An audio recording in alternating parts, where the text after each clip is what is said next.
네, 안녕하십니까. 소재 프로세스 공학 김정기입니다. 저번 시간까지 이제 저희가 성형성 평가에 관해서 이제 다양한 성형성 평가들을 학습을 했습니다. 그래서 첫 번째로 이제 늘어남 성형으로 대표되는 이제 에릭슨 성형에 대해서도 배웠고, 그리고 컵 성형성에서 지금 컵 성형 시험을 통해 가지고 재료의 드로잉 특성을 파악할 수 있었죠.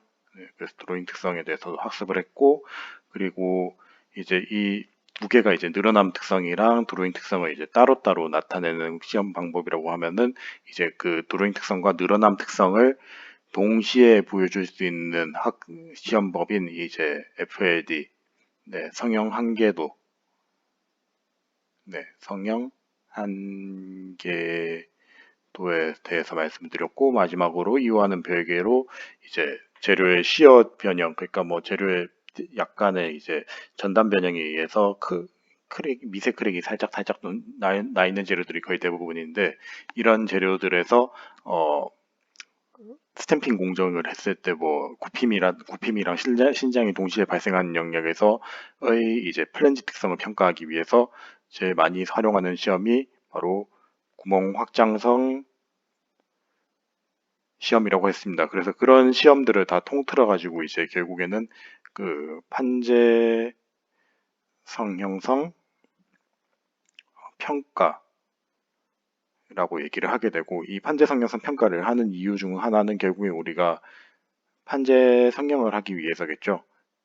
네, 그래서 이번 시간에는 판재 성형성 평가와 판재 성형에 대해서 얘기를 하고 그에 따른 주요 이제 변수에 대해서 얘기를 하도록 하겠고요. 그리고 그 다음 시간에 이제 이런 변수들과 기계적 특성 첫 시간에서 배웠던 기계적 특성 사이의 상관관계에 대해서 말씀을 드릴 수 있도록 하겠습니다. 그래서 이번 시간의 내용들에 대해서 요약을 드리자면, 첫 번째 파트에서는 뭐 지난 시간에 배웠던 이제 성상평가에 대한 1차적인 복습을 좀 얘기를 하고요. 그 다음에 저는 일반적으로 활용이 많이 되는 판재 상형에 대해서 좀 소개를 드리고 난 다음에, 이 판재 상형을 할 때 이제 성형 가공 변수라는 게 있습니다. 이게 결국에는 이제 쉽게 말씀드리자면은 재료의 성형성 과 이제 관련이 있는 변수들과의 관계들인데, 이 변수들과의 관계에 대해서 1차적으로 소개를 드리는 시간을 가지도록 하겠습니다. 자, 그래서 결국에 이제 저번 시간에 복습을 좀 한번 해보자면은, 이제 결국엔 이제 벌크랑 이제 판재 성형의 가공을 위해서는, 예, 가공을 하는 이유는 우리가 제품을 만들기 위해서죠. 그래서 이 제품을 만들기 위해서는 기존에 이제 만들어진 소재를 이제 성형을 하거나 이제 가공을 해야지 원하는 제품을 만들 수 있을 겁니다. 뭐 예를 들자면은 이제 뭐 비행기에 사용되는 윙 스파 같은 경우도 이제 이런 큰 파- 빌렛이 있다고 하면 이 빌렛을 이제 금형에다가 찍어서 뭐 단조를 해야지 제품을 만들 수 있을 거고, 아니면 자동차 같은 경우도 여기는 이제 조인트라든지 기어 같은 거 위주로 좀 나와 있지만, 실질적으로 이제 자동차에 사용되는 이런 뭐 앞부분의 휀다 같은 경우는 이제 판재를 이제 특정 금형으로 눌러서 스탬핑 공정을 한다고 하죠. 네, 그래서 이런 스탬핑 공정을 해가지고 제품을 만드는 등, 결국에는 특정 소재의 상형 가공 수행을 해야지 최종 제품을 만들 수 있습니다. 그런데 저번 시간에 제가 말씀을 드렸듯이 제일 중요한 부분이 뭐였었죠? 아무리 이제 재료의 뭐 강도가 좋고 뭐 연성이 좋아도 이제 얘가 이런 식으로 찍었을 때 이런 식으로 막 크랙이 생겨버리면은 아예 뭐 제품 사용 자체를 못하지 않습니까? 제품 불량이 나버리는 거 아닙니까? 그래서 아무리 이제 재료의 기계적 성질이 우수하더라도 이제 이런 성형성이라는 개념이 굉장히 나쁘면 사용 범위에 제한이 생긴다는 거고, 이 사용 범위에 제한이 생긴 대표적인 재료에 대해서 저번 시간에 설명을 드렸듯이 뭐 고강도강 재료들이 제일 대표적이었죠. 뭐 컵 성형성도 좀 살짝 애매했고, 그리고 이제 앞에서 설명드렸듯이 플랜지 같은 거 성형을 하게 되면은 이제 원래 일반적인 기계적 특성 같은 경우면은 얘가 분명히 성형이 잘 됐어야 됐는데, 그렇게 이제 성형이 잘 되지 못하고 이제 크랙이 생겨버려서 사용을 못하게 되는, 네, 그런 문제들이 발생을 했습니다. 자, 그래서 결국에는 우리가 최종적으로 알아야 되는 건 이제 대개 이 재료들이 과연 성형이 얼마나 되는지 그 한계를 잘 알아야겠죠. 그래서 그 한계를 알기 위해서는 성형성 평가를 진행을 해야 되고, 이 성형성 평가를 하고 나면은 이제 기본적인 소재 특성하고 성형성 사이의 관계를 알 수 있는데, 그거는 이제 제가 다음 주 시간에 설명을 드리겠고, 뭐 그 이전에 기본적인 평가법이라든지 이제 네, 요 판재 상량에 대한 기초에 대해서 기본적인 내용에 대해서 지금 우리가 설명을 하고 있는 중이었습니다. 자, 그래서 우리가 앞 시간에서는 이제 성형성 시험법에 대해서 네, 성형성 시험 평가법에 대해서 배웠습니다. 그래서 뭐 크게 네 가지의 시험법에 대해서 배웠는데, 네 가지 시험 모두 기본적으로 각각의 표준이 존재하죠.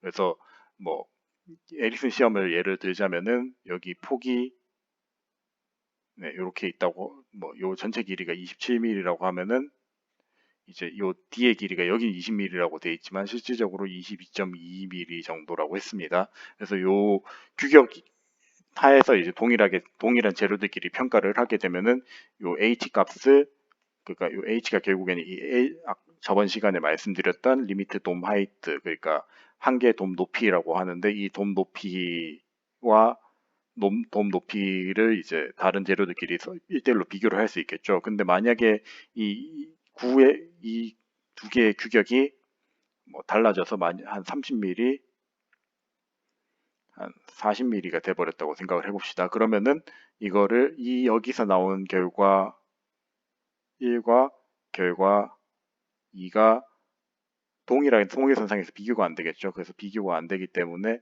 우린 항상 표준화된 시험 장비들을 사용을 해야 됩니다. 그래서 뭐 이런 표준 같은 경우는 이제 미국의 ASTM이라든지 아니면 ISO 규격으로 이제 규격이 정해져 있고요. 그 규격에 따라서 이제 우리도 성형성 시험 평가를 해서 데이터들을 네, 확보를 하게 됩니다. 그래서 첫 번째 시험법이 이제 에릭슨 시험법이었죠.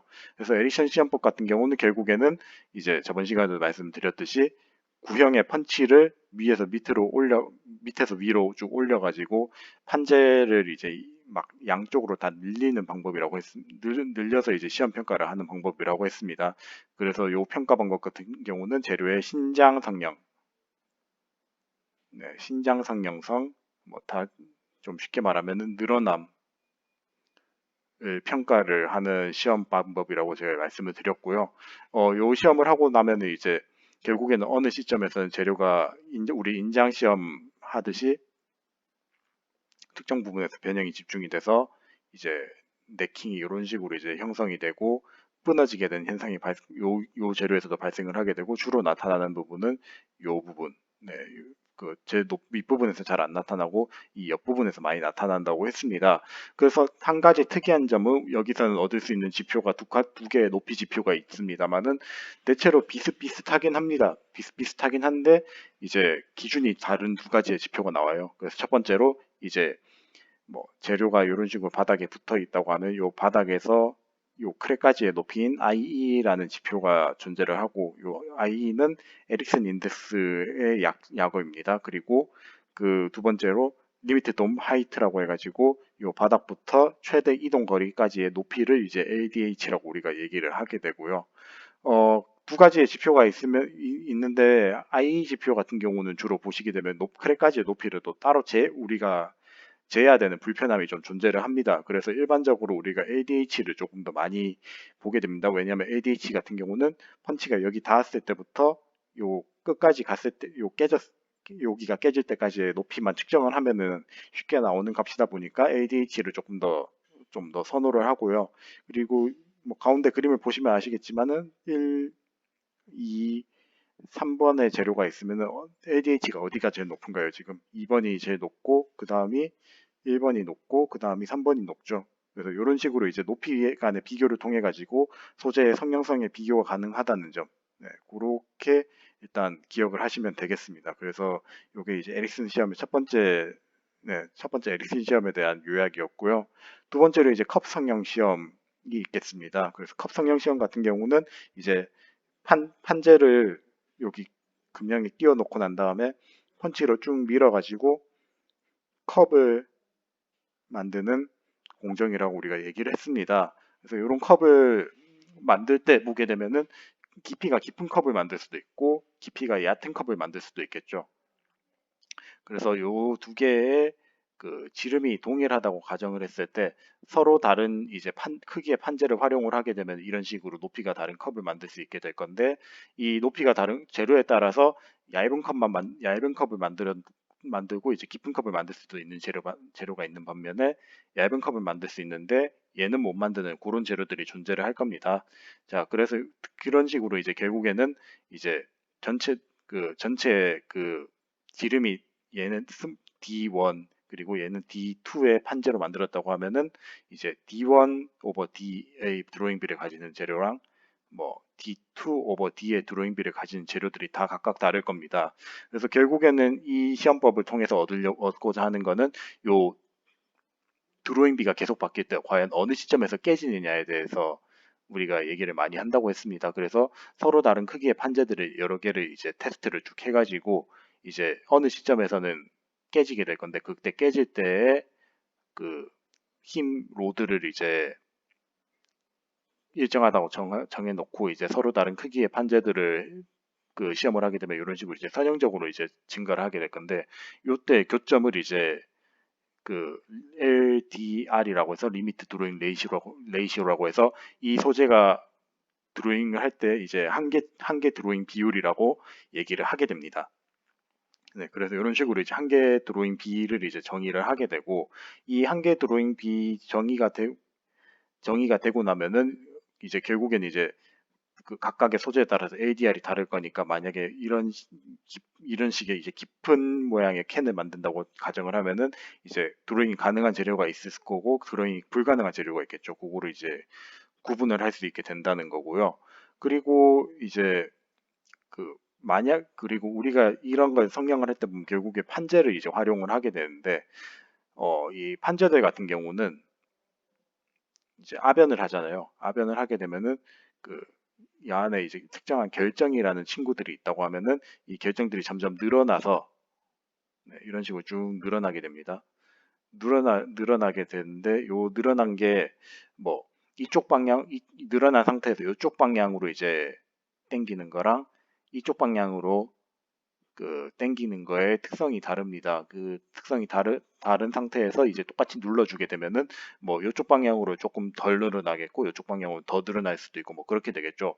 그래서 최종적으로 이제 컵이 원래는 이런 식으로 높이가 똑같아야 되는데 높이가 차이가 발생하는 현상이 발생을 하게 됩니다. 이렇게 차이가 나타나는 현상을 우리가 귀가 나타난다고 하거든요. 그래서 이어링이라고 우리가 말한다고 얘기를 했습니다. 그래서 최종적으로 컵 성형 시험을 통해서는 그 재료의 드로잉 레이시오랑 그 요 이방성을 이제 평가를 할 수 있다고 제가 저번 시간에 요약을 드렸었습니다. 그래서 주로 이런 재료 그 공정들 같은 경우는 재료의 드로잉 특성을 평가를 할 때만 활용이 된다고 했습니다. 그래서 이제 늘어남 드로잉 특성에 대해서 설명을 드렸는데 실질적으로 우리가 그 판재 성형을 한다고 가정을 하게 되면은 네, 판재 성형을 한다고 가정을 하게 되면은 뭐 앞에서 봤듯이 뭐 신장만 일어난 경우도 없고 이제 드로잉만 일어나는 경우도 없어요. 예, 뭐 자동차라든지 수많은 이제 제품들을 생산하다 보면은 신장이랑 드로잉 특성 그리고 심지어 뭐 다른 복잡한 변형 상태가 함께 고려가 되는 경우가 많은데 이거를 일일이 뭐 테스트를 해볼 수는 없는 노릇이다 보니까 표준화된 시험 방법에서 이제 최대한 다양한 범위의 변형 그 성형 범위를 이제 커버를 해보자는 컨셉으로 이제 시험을 진행을 하는 게 바로 포밍 리미트 다이어그램 성형 한계도가 되겠습니다.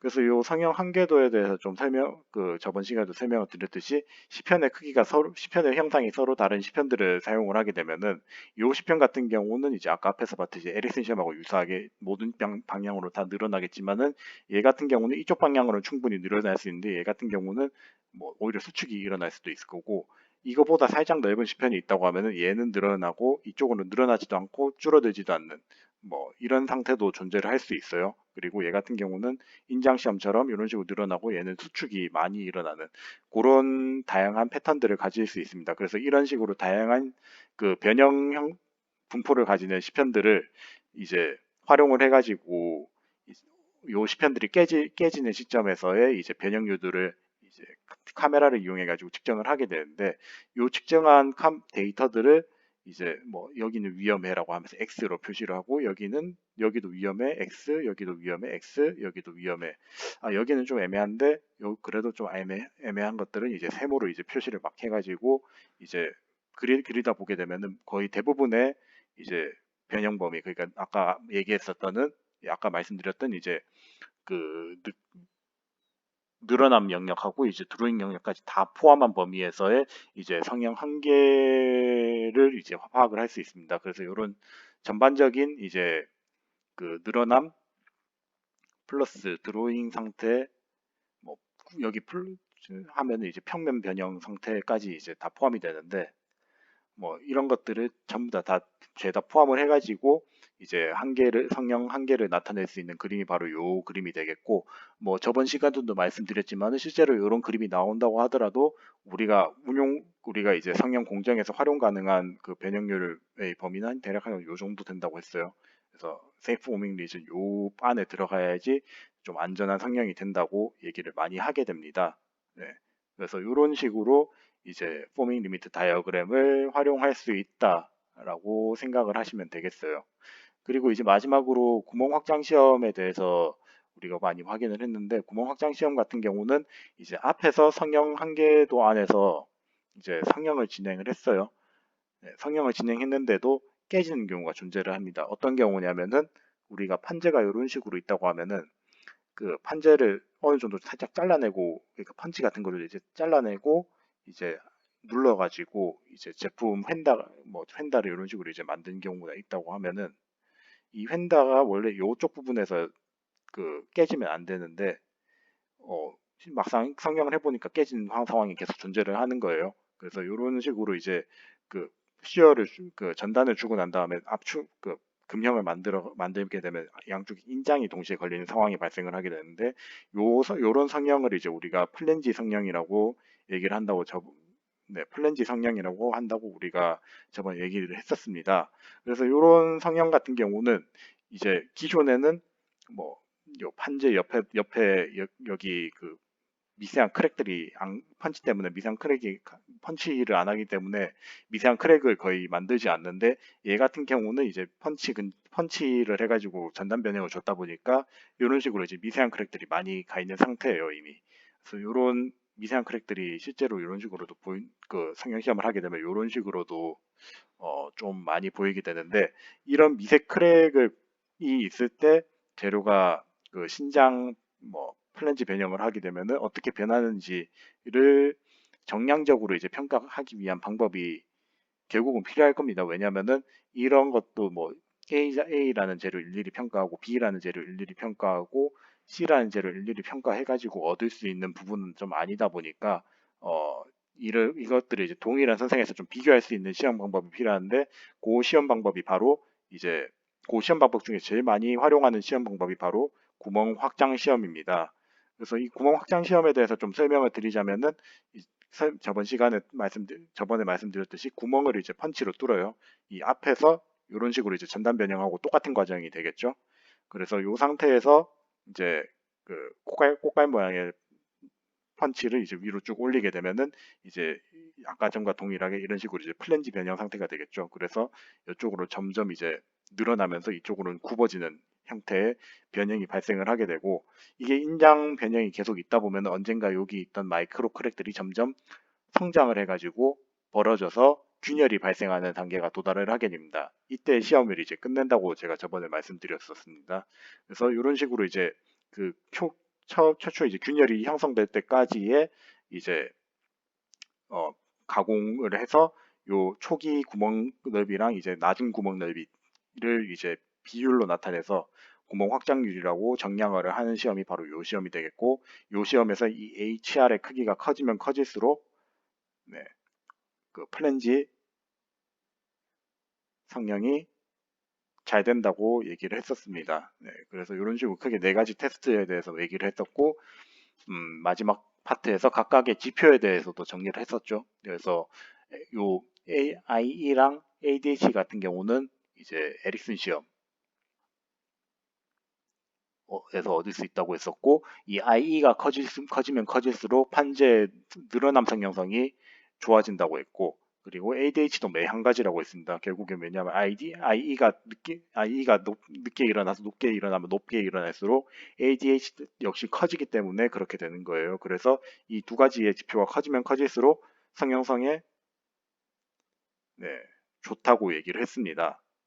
그리고 이제 ADR하고 이어링 같은 경우는 이제 컵 성형 시험이죠. 네, 컵 성형 시험에서 이제 드로잉 특성 그리고 성형 품질 관련해 가지고 관련된 내용인데 이제 ADR이 커지면 커질수록 더 넓은 판재로 깊은 네, 성형체를 만들 수 있다고 했었죠. 그래서 이런 식으로 이제 ADR이 커지면 커질수록 더 깊게 그 컵을 만들 수 있으니까 높은 성형성을 얻을 수 있게 되는 거고, 그리고 네, 그러면 당연히 ADR이 높으면 높을수록 재료에 성형할 수 있는 선택지가 되게 넓어지겠죠. 반면 이제 이어링 같은 경우는 이제 높아지면 높을수록 이제 그 원래는 이런 식으로 그냥 다 쓸 수 있는 재료인데 이런 게 편차가 생겨버리니까 이만큼을 또 잘라내고 이제 써야겠죠. 그래서 수득률이 굉장히 떨어지기 때문에 성형 품질상으로 별로 좋지 않다고 했습니다. 그래서 우리가 생각을 했을 때 이제 ADR은 좋아야 되는데 이어링은 최소화가 돼야겠죠. 네, 그래서 이런 차이가 존재를 하게 되고 마지막으로 이제 성형 한계도 같은 경우는 원래 이제 성형 한계가 요거밖에 안 되는데 성형 한계가 요만큼 된다는 뜻은 더 높은 변형률까지도 성형이 가능해진다는 거겠죠. 네, 네, 이런 식으로 이제 성형을 할 수 있는 한계 범위가 넓어지면 넓어질수록 재료의 앞에서 말했던 드로잉성이란 늘어남 성형성이 이제 더 좋아진다고 말할 수 있을 겁니다. 요거 같은 경우는 사실 FLD 상에서 뭐 늘어남 성형이랑 드로잉 성형이라고 따로 표현하진 않고요. 전반적인 성형성이 좋아지니 나빠지냐의 개념으로 얘기를 합니다. 왜냐하면은 여기 같은 경우 늘어남 성형이나 드로잉 성형에 대한 성형성 평가 지표가 양 끝단에 존재는 하긴 하지만은 실질적으로 이제 거의 모든 범위에서의 성형을 다 커버하고 있죠. 네, 그래서 모든 범위에서의 성형을 다 커버하기 때문에 이제 이런 드로어빌리티, 스트레쳐빌리티라고 따로 표현하지 않고 전반적인 성형성이 좋아진다고 얘기를 하게 됩니다. 그리고 이제 마지막으로 이제 구멍 확장성 시험 같은 경우는 이제 아까 얘기했던 HR 그러니까 콜 익스펜션 레이시오로 해서 구멍 확장률이라는 개념이 존재를 하고 이 구멍 확장률이라는 개념이 좋아지면 좋아질수록 이제 요게 이런 뭐 시어 변형이 있어서 마이크로 크랙 그 미세한 크랙이 있는 판재 옆 부분에서도 이제 굽힘 성형을 했을 때 더 오래 버틸 수 있다. 그래서 소위 말하는 이제 아까 말씀드렸던 신장 플랜지 성형성이 더 좋아진다라고 얘기를 하게 됩니다. 그래서 이렇게 총 6개의 지표가 있는데 그 각각의 6개의 지표가 뭐 어떻게 바뀌어야지 더 좋아지는지 나빠지는지에 대해서 설명을 드렸고요. 뭐 솔직히 말하자면 이어링 빼고는 다 높아지면 높아질수록 좋은 겁니다. 이어링 같은 경우는 이제 나중에 아까 전에도 설명을 드렸지만은 이제 재료의 수득률하고도 관련이 좀 있는 문제다 보니까 이제 이어링이 좋을 때는 좋게 될 경우 뭐 성형성이 막 좋아진다라고 성형 품질이 막 좋아진다라고 하진 않습니다. 그래서 요거는 참고 삼아 꼭 알아두셨으면 좋겠습니다. 그래서 요까지가 이제 첫 번째 파트에서의 이제 복습에 관한 내용인데요. 이제 뒷파트에서는 다양한 판재 성형 뭐 이제 성형성 평가가 끝났으니까 네, 성형성 평가가 끝났으면 요 성형성 평가에서 나타난 한계를 토대로 여러 가지 이제 판재 성형을 할 수 있을 건데 판재 성형도 굉장히 많은 종류가 존재를 합니다. 그래서 뭐 우리가 앞에서 배웠던 뭐 드로잉 성형도 있겠지만은 폭발 성형도 있고 롤 포밍도 있고 뭐 스피닝, 스탬핑 공정에다가 뭐 펄스 성형이라든지 초서성 가공 그리고 굽힘 성형 같은 굉장히 다양한 유의 공정들이 존재를 하는데 다음 두 번째 파트 시간에서는 이런 그 다양한 판재 성형에 대한 기본에 대해서 좀 제가 설명을 드릴 예정이고요.